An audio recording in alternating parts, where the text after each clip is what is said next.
prison that houses the system's most violent criminals. Can't you put me in the ACU and break me? All you gonna do is make me worse. Men bent on violence, even behind bars.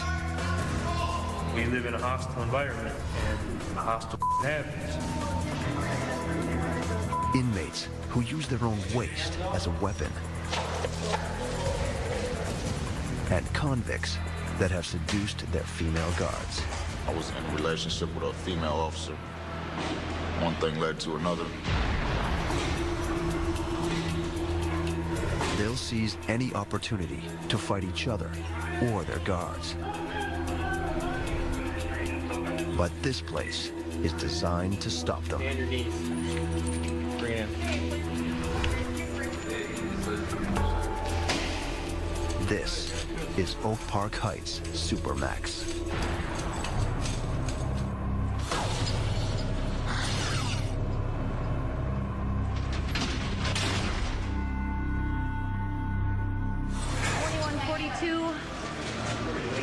Being assessed by the nurse. 9 p.m., October 27th, 2005. Oak Park Heights Prison, Minnesota. Inmate Micah Boyle is bleeding from a brutal fistfight.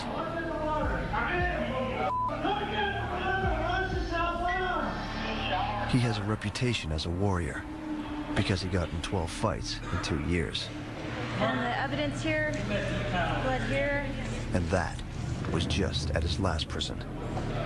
Unable to control him, they sent him here. Blood over here, blood on the railing, not going off the hook.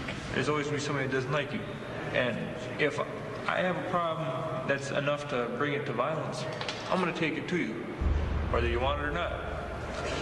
If somebody else has a problem with me on that level, I expect them to do the same thing. He cuts on the back of his head.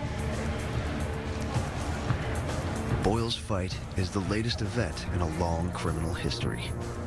Now 25, he was first incarcerated at age 13. His last offense, firebombing the house of a court witness, got him 6 years in adult prison. He's headed for a life behind bars, I'll go with him. unless Oak Park Heights can stop his pattern of violence. But already, he's been in 3 fights here. He was calling my integrity into question, talking and I felt disrespected. If you don't have your respect in a situation like this, then you don't have anything, because then you become a target, you become whatever, you know? You become subhuman. But at this prison, there's no tolerance for violence. The more he fights, the tighter they'll squeeze. Soon, Boyle will discover just how harsh his punishment will be.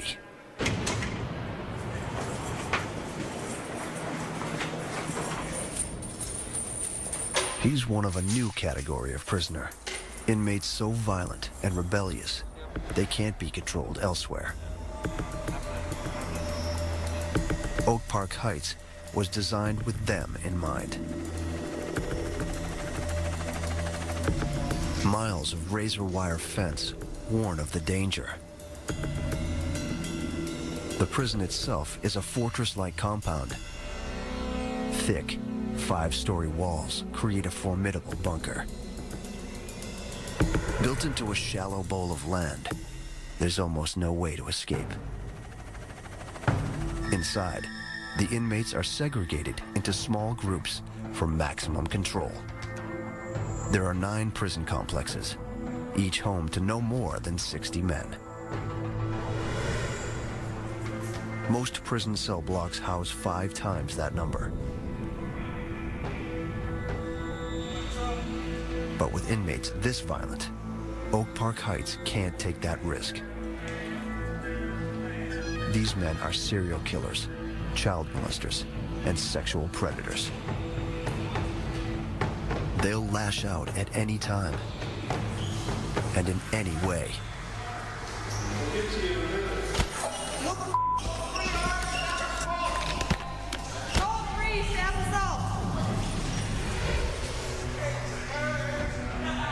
To control them, each complex has its own security booth and staff. If a problem gets too big for the complex to handle, they're backed up by the Supermax Central Command. Okay. This is the master control. We control every door, every camera. We can access anything we wish from up here.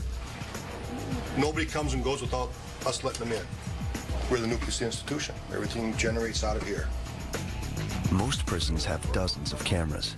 Oak Park Heights has over 500. Posted in hallways, doorways, elevators, and common areas, they watch the inmates at all times. If violence overtakes a unit, Master Control can flip a switch and lock the entire complex down. The big thing is having them segregated to small numbers. In prison, numbers are power. Small numbers create a big expense. The Supermax per inmate cost is close to $50,000 a year. Almost twice the price of other Minnesota prisons. Even with the extra security, these criminals constantly try to beat the system. We're their entertainment for 8 hours a day.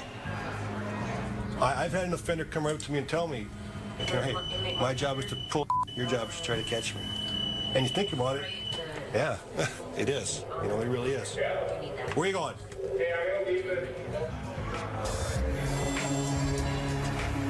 At 11 a.m., Officer Casey Johnson prepares Complex 6 for lunchtime. It's one of the most dangerous moments of the day. All of the prisoners will be out of their cells. 101 to 113, switch out for lunch. If they're feeling aggressive, this is their chance to act out. When we switch out the offenders and they go into the fluid line, yes, it can get very violent. Either the offenders in the same unit will fight against each other, or they will get in a fight with the server because the server's not treating them fairly. The unit may look neat and clean. The inmates may even seem friendly, but violence simmers below the surface. These men committed terrible crimes outside these walls. In detention, they'll fight over something as small as a cookie. This inmate brutally murdered his father after first practicing on the family dog. This man repeatedly raped 2 college students at knife point as his friends robbed their home. Others here have both raped and killed. Inside this complex, anything can happen. If I don't pay attention to what's happening out on the floor, my officers out there, their safety is being jeopardized because I am the main control of this unit right now, and that is my responsibility for their safety out there, because I'm going to be able to get them the help that they need. Officer Johnson knows firsthand what these men are capable of. December 8th, 2002. Complex 5, known as The Hole, is a high-security segregation unit. A new arrival named Darnell Smith launches a violent rampage.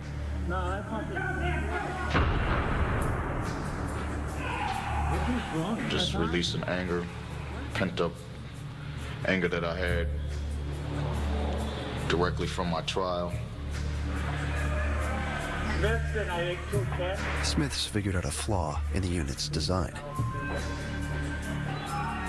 By using bed sheets, he and another inmate have been able to secure the doors, locking the staff out.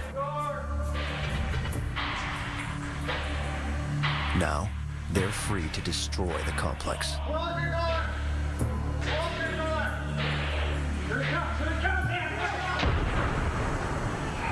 What is he throwing, Joe? Concrete. He's got busted up pieces of concrete. The inmates kick chunks of concrete out of cell walls and hurl them against the glass.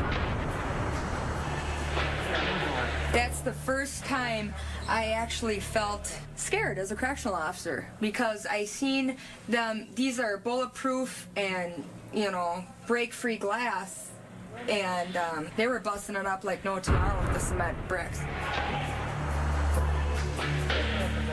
The staff watch, stunned, as Smith continues to vent his rage.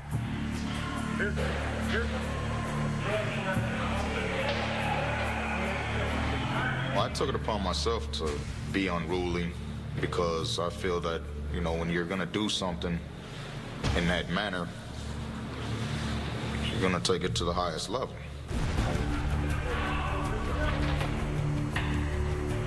The officers wait for a lull in the violence, then bust through the door and toss in gas. It takes 2 more rounds of mace and 15 men to subdue Smith. The incident leaves no one in doubt of the threat he poses. I'm tired of being locked up, and that's what that situation was all about. It didn't matter. Kill staff, kill inmates. In the most secure unit of the state's most secure prison, 5 cells have been completely destroyed by hand. The lines had been drawn. We have to stick together behind these walls, just the way officers stick together. No matter what gangs individuals are in, when it comes down to it, it's us against them and vice versa.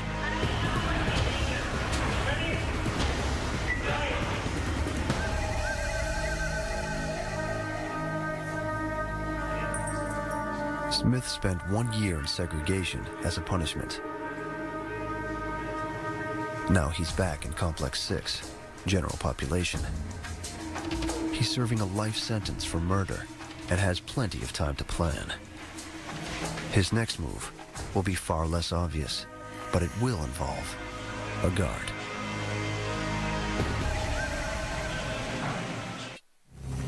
If the Supermax is a fortress, the ACU is the dungeon. A place for the most violent and unpredictable criminals. Most are inmates who attacked officers with weapons, muscle, and even their own waist.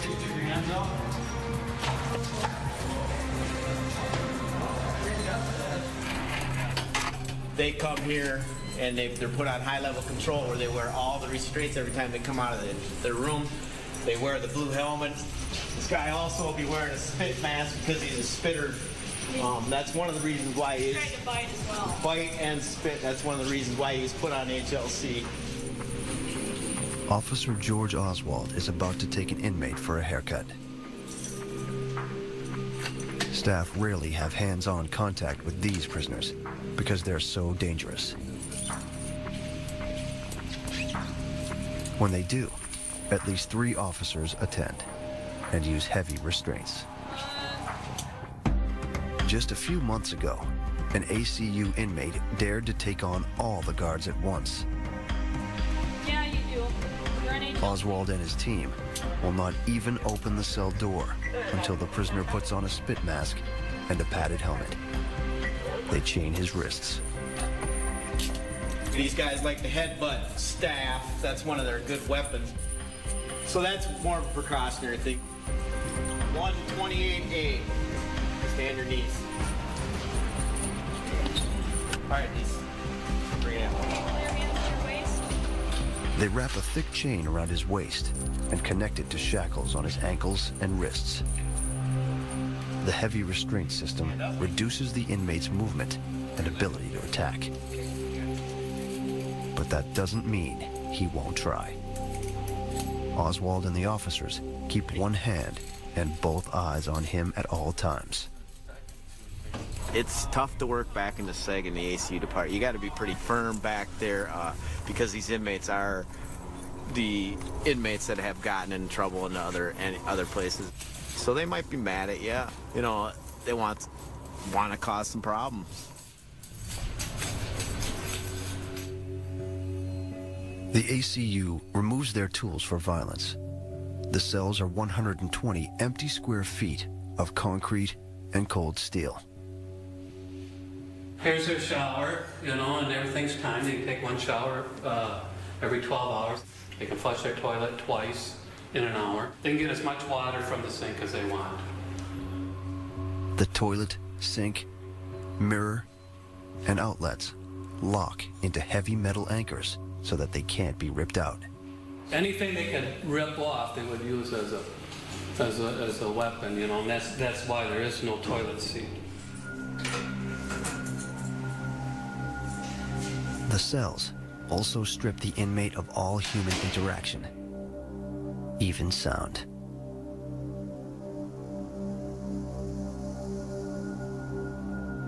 These guys are locked up 23 hours a day, and they get an hour exercise, but you can figure that after a year, 2 years, 3 years being locked up back here, The suckers, they start smoking the double bread to tack the block with lock. you start to lose it, They're not seeing anyone. There's no human contact, so they just kind of start going crazy. Can you put me in the ACU and break me? All you gonna do is make me worse.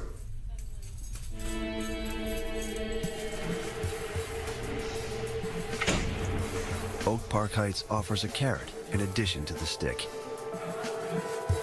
If inmates follow rules and stay out of trouble, they receive privileges like getting to attend GED class, hold a paying job, and even hang out with other inmates in common areas. The approach seems to work. In 23 years of operation, Oak Park Heights has never had a homicide.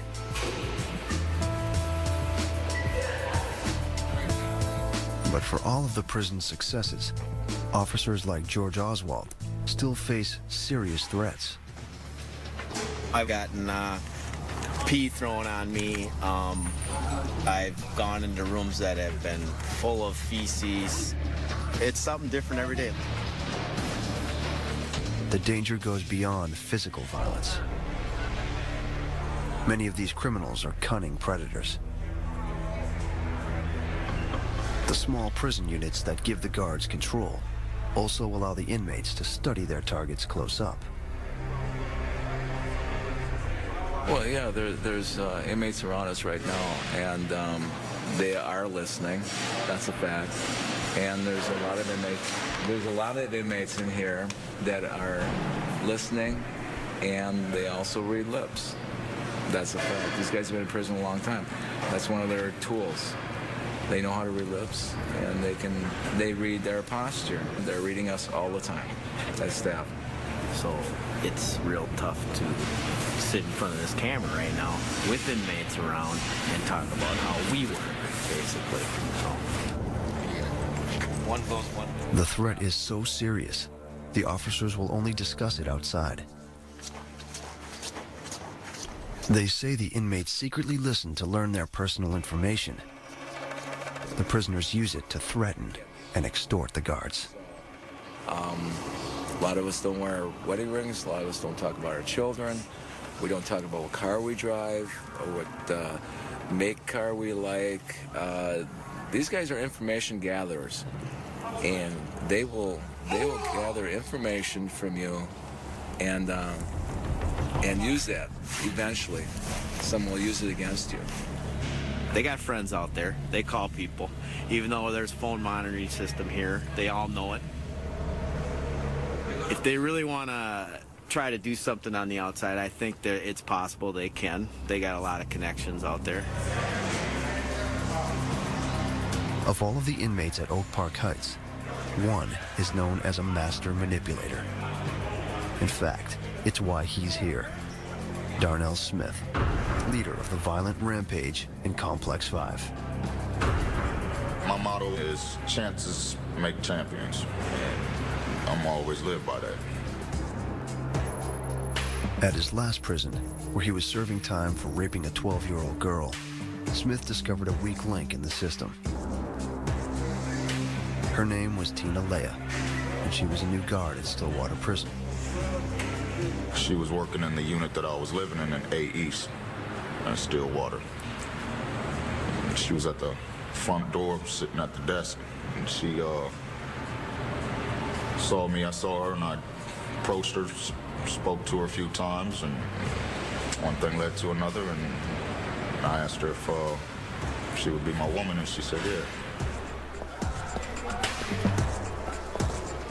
You know, it's no different than, you know, speaking to individual on the street, you know, you in a coffee shop, a restaurant, you know, they like you. Leah, a former homecoming queen, dated Smith behind prison walls. Eventually, other staff found out and she was fired. But the story doesn't end there. When Smith was released, he convinced Leah to help him ambush a man he quarreled with. You know, I had coached, told my girlfriend, you know, to act like you wanted to have a relationship with him and whatnot. Smith shot the man. He cut him into pieces. A man mowing his lawn in Colburn Township found the partially buried torso of 20-year-old Bobby D. Holder. He is from St. Paul. His limbs and head have not been found, but police were able to identify him. He discusses the grisly killing as casually as most people would mention buying milk. Once I dismembered him, I packaged him up and covered the hole back up. The law caught up with the couple. Leah received 12 years. Smith got life. He had proven himself a master predator, a man capable of turning a former homecoming queen and prison officer into an accessory to murder. And now, Smith's setting his sights on a new target.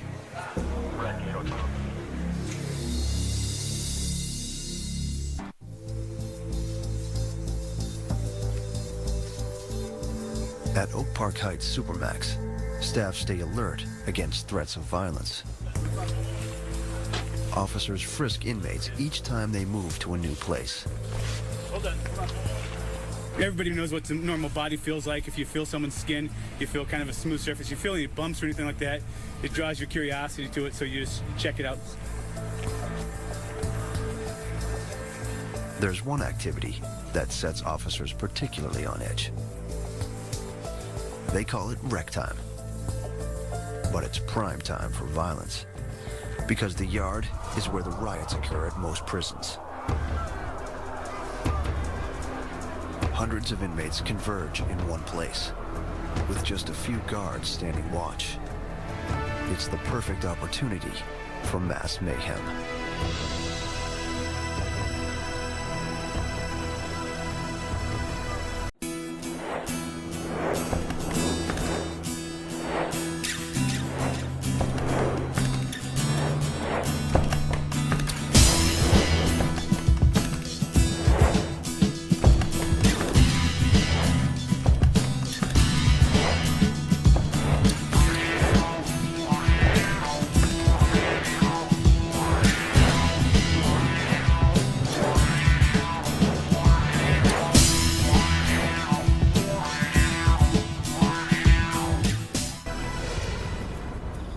Oak Park Heights minimizes the risk by limiting the number of inmates out in the yard.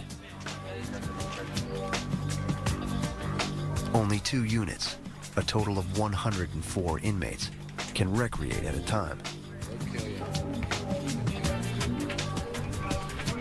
All the same, the potential for violence is so great, the yard is the only place in the prison where a rifleman stands at the ready. 10-4, they're all clear. If the 2 individuals are going to square off, they're both going to the yard, this is a better opportunity for them to do it out here, because the response time, it might be a little longer. They'll go over in that corner of the yard. The staff that are patrolling the yard might be on this side of the yard. So from the time it takes us to run from here over there, might be 30 seconds. That might be 5 extra punches they can get in. Staff know inmates are just as likely to turn against them. My opinion, would be crazy if you didn't worry about your personal safety. you know, these guys aren't in here for singing too loud in church. So you can be respectful with them, do your job with them and all that, but if they had the chance to assault you, you got to remember that most of them would.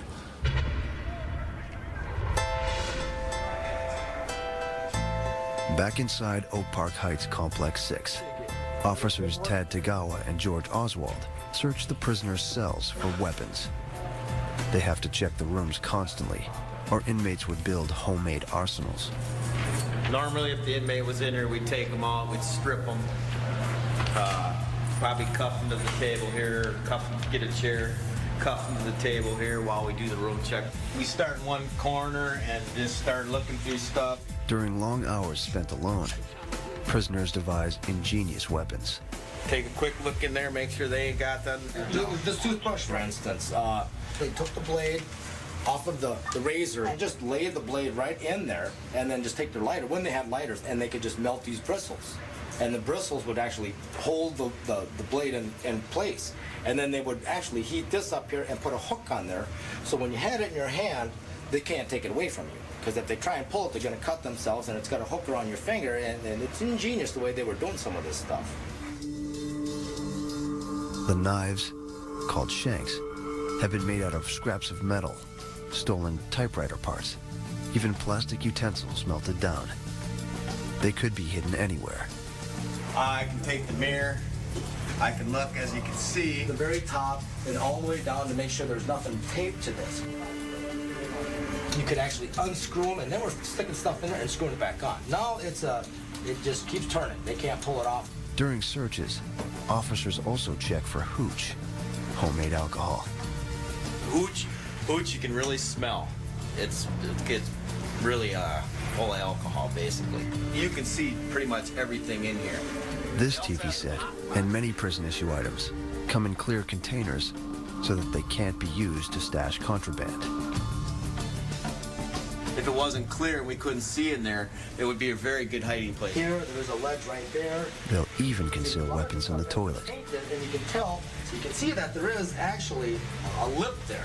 And these guys, they don't have a problem with sticking stuff underneath here because they probably will think, hey, the guy's not going to stick his hand in there. Corrected some of them like the newer system. In the past, the inmates have used the sewage line to pass contraband. The toilet system is all on one line. The guy could do the same thing, attach drugs or whatever, a shank shim, to a string, stick it in the toilet, flush the toilet. And the guy next to him at the same time would flush his toilet, and he would have a string also. And he would drop that down, and the strings would entangle. And he could physically pull whatever this guy has from his room to the other room. Weapons, violence, and assaults. Mike Green's seen it all. He's head of the disciplinary unit, and today he's working on Micah Boyle's case. He reviews his past fights. Okay, the guy with the ponytail is another offender here. He actually walks up to Mr. Boyle as they're walking down the steps and stabs him in the back shoulder. This was the actual homemade weapon that was used on Mr. Boyle. It's a pen that they can get like in art class, like hobby craft. We allow the offenders to have.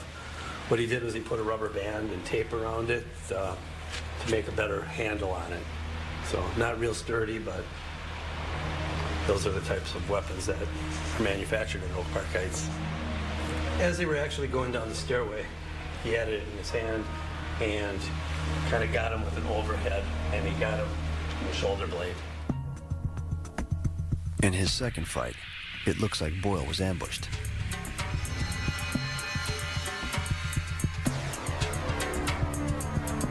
But in this last incident, Boyle appears to be the attacker. You'll see offender Boyle actually walk over and throw a right-handed punch. Actually started the fight with the other offender. The victim actually turned out to be more of the aggressor. He grabbed one of the phones that were off the wall and started hitting offender Boyle in the top of the head. It doesn't matter whether Boyle acted out of revenge or sheer aggression. Oak Park Heights has zero tolerance for violence. Now, Boyle's hearing is about to start. The prison will show him that if he keeps fighting, they'll come down hard. This is a discipline hearing for Mr. Micah Boyle, OID 185981. An external hearing officer reviews the charges. 62713. Boyle is present. Mr. Boyle, I have before me notice of violation alleging 4 counts of inmate discipline violations. Mr. Boyle, taking these one at a time, I'll ask you for your plea. The first alleged violation, again, is disobeying a direct order. How do you plead? Guilty. Is it your intention to plead? Boyle knows his fights have been caught on tape and figures there's no reason to contest the evidence. Instead, he negotiates for fewer disciplinary points. It's not even so much The more he receives, the longer his sentence, and the harsher his segregation. My time counts no matter where I do it. The longer I'm in the hole, the closer I am to going home. What I'm more concerned about right now is my points will go up. But then, the disciplinary board takes a hard line. They're all attached here with it. The institution is looking at 150 days of segregation on this matter. And we would also ask for 50 days of extended incarceration. We believe here that Mr. Boyle was looking for the fight and started it. Boyle waits outside while the court officer considers his case. He's rattled. I believe that the offer that I got was outrageous. Because 150 days for a fist fight is too much. You don't want to go to segregation because you lose your privileges. You're taken away from your yard privileges, your gym. You're only allowed out of your cell 1 hour a day. Boyle might have gotten 2 weeks of seg time for the fight at his last prison. At Oak Park Heights, he's facing 5 months of segregation and an extended sentence. Now his fate is in the court's hands. Mr. Boyle, I have found you to be in violation of all 4 by your own admission, and I am going to impose the penalties requested by the state. 45 days segregation is imposed for disobeying a direct order, and 150 days is imposed for assault on inmate. Additionally, 50 days extended incarceration is imposed for assault on inmate as required by promulgated rule. Boyle can't contain his shock. Who am I supposed to give it to? Myself. I got screwed. I got 150 days because of a lengthy discipline history. My points, I have no idea how high they just got bumped up, but they're going from 53 to something else, and that sucks. All right, take care, Boyle. In segregation, Boyle's world is reduced to his cell. Thank you.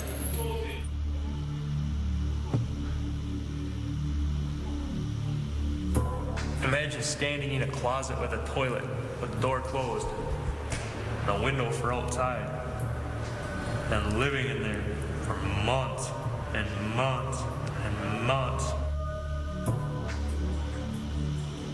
The walls are going to start to close in on you. You're going to feel like you can suffocate. And it gets real old real fast.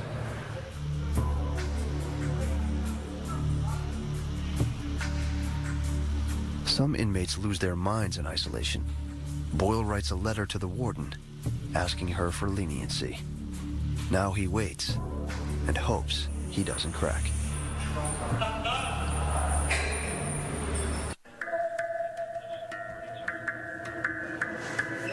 Elizabeth Hopkins is an officer assigned to Oak Park Heights Complex 6. Just 5'2" and 110 pounds. She's used to male inmates challenging her authority. A lot of the male inmates here have issues with women just because a lot of their crimes have been toward women, whether it's rape or murder or issues that they had with their mother in the past, anything that's ever happened to them. But lately, one inmate has been giving her a different kind of attention. Darnell Smith. He's been telling her things other inmates say about her. Hopkins senses he wants something in return. Darnell Smith is very manipulative in his behavior. I kind of got an odd vibe from him that I should be grateful that he was telling me these things. Like, look what I'm doing for you. You know, I'm looking out for you. I'm taking care of you. Worse yet, Hopkins thinks Smith may be spreading rumors about her among the inmates. And I just noticed him talking with a lot of people who were then in turn kind of treating me a little differently. Like they would come up to me and call me baby or sugar or something obnoxious like that. And I would say, whoa, what did you just call me? Smith's behavior raises an alarm. This is the same inmate who seduced a guard at his last prison and used her to commit murder. Recognizing the danger, Hopkins submits a disciplinary report. Whatever game Smith is playing needs to be stopped. Disciplinary officer Mike Green confronts him. Smith for discipline. I don't have an ID card.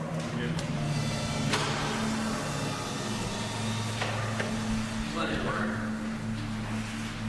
I'll talk to you about an issue. Officer Hopkins? What? She wrote a report, dated on the 6th. And it's about an issue with you and your dealings with her, your interactions with her.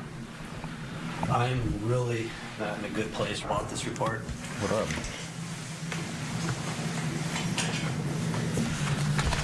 That's it. All right. Well, first of all, stuff is being blown out of proportion. Two things here, okay? One is, you know your history.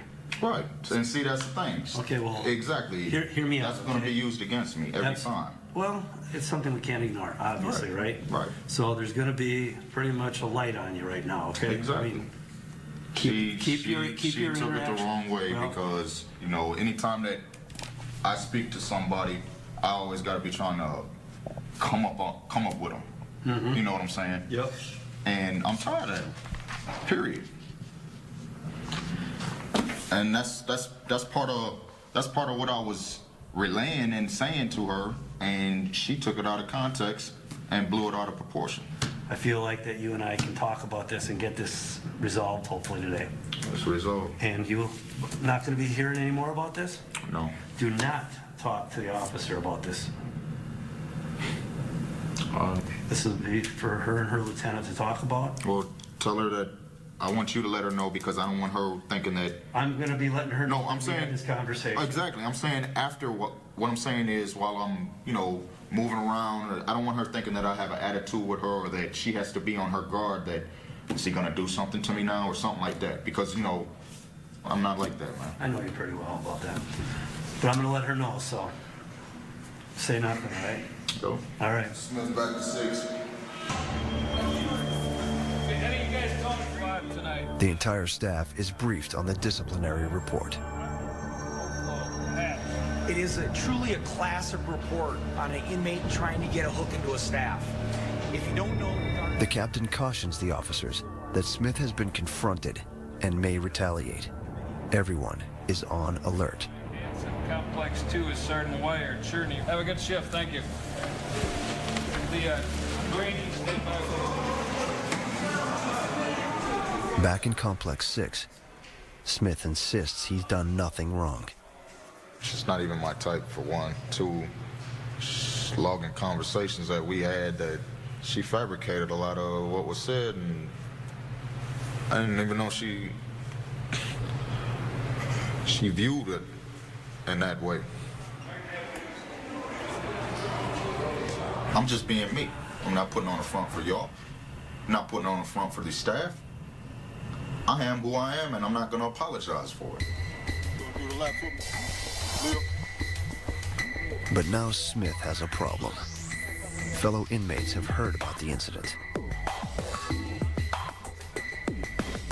If he does nothing, he could lose the respect of his peers. I'm not the biggest and the baddest person in here, but a lot of them look up to me, and you know, they're aware of what I'm capable of and what I'll do. I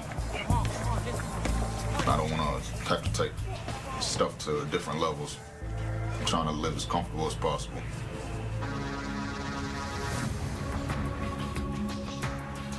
Smith knows Officer Hopkins will report to work in under an hour.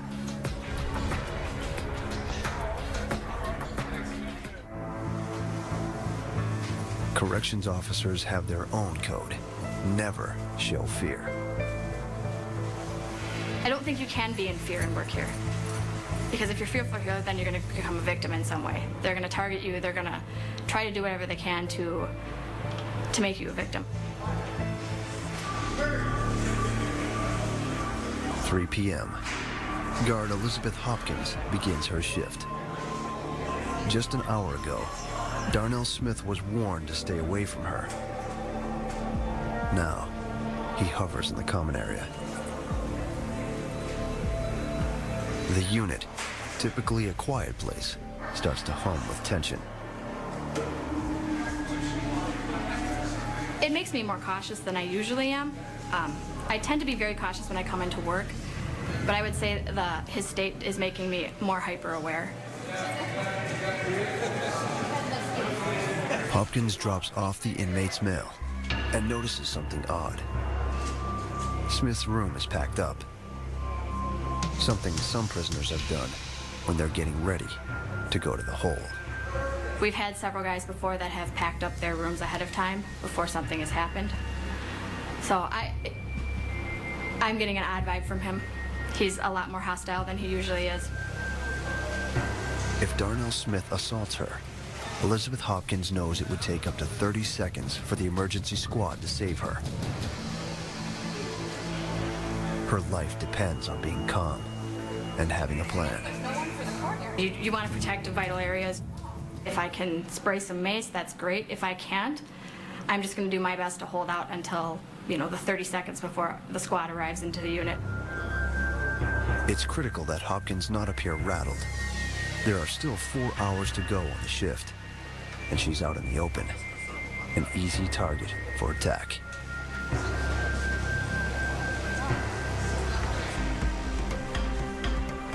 Micah Boyle has spent the last 2 weeks in segregation. He's beginning to show signs of breaking down.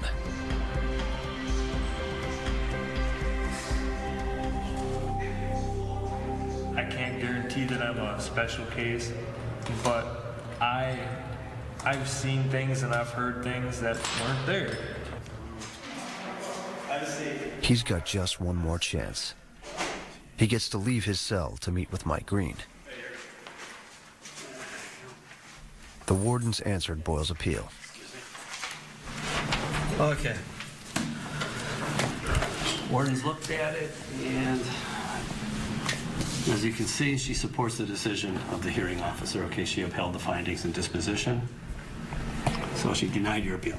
Represented yourself. It was here. You could not get And it's going to come always back to your past. You can't run away from it, the history there, okay? Stop getting in fights. I did not plead not guilty. It's a hard lesson, but it's exactly what Oak Park Heights is trying to teach. And it says I kind of look at this, though, my job in discipline as hopefully that these guys will actually learn from their behavior and not come back. I see that. Right. And who do I appeal this to? What? This? Actually, this one's over. Can I appeal it to the commissioner? No. Yeah. No. You sure? Yep. Yeah. The warden's made her decision on this. It's over. That sucks. Therefore, my appeal is denied. How's things going now anyway? I want to go home. I hear you, me too. This sucks. All right, thanks, man. The magic words are right there. My appeal was denied.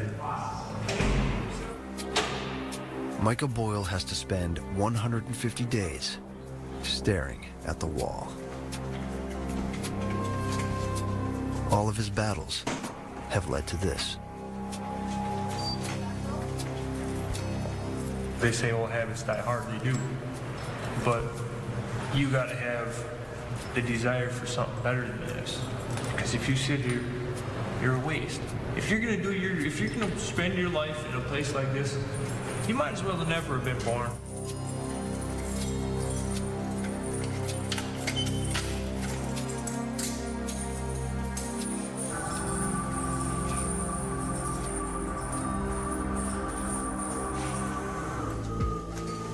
p.m. Oak Park Heights, Complex 6. Elizabeth Hopkins' shift is now over, but she'll be back. The officer will work tomorrow, and the next day, and the one after that. And Darnell Smith will be there tomorrow, and the next day, and the one after that. He has all the time in the world to plot his next move. We're all pawns in a chess game, period, when it comes to life. It depends on what moves you make, what piece you feel you're gonna represent. But this is my home, I have to live in it. They come and work in it. They deal with me 9 to 5, 3 to 11. They go home, they can forget about this place. I go in that cell, I can't forget about here unless I take my mind out of here. Smith will be up for parole in 2031. Until then, he's one of 450 inmates Oak Park Heights will be watching.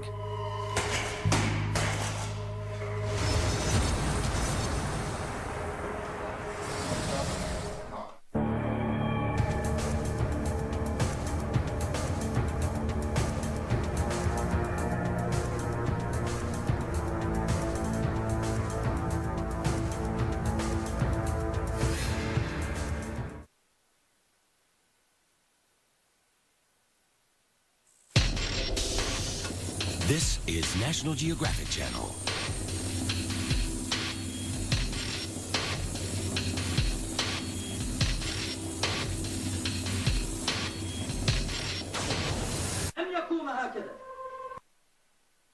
Maddow comes to MSNBC Primetime. My view of what should be in today's headlines is sometimes a little different than what everybody else thinks.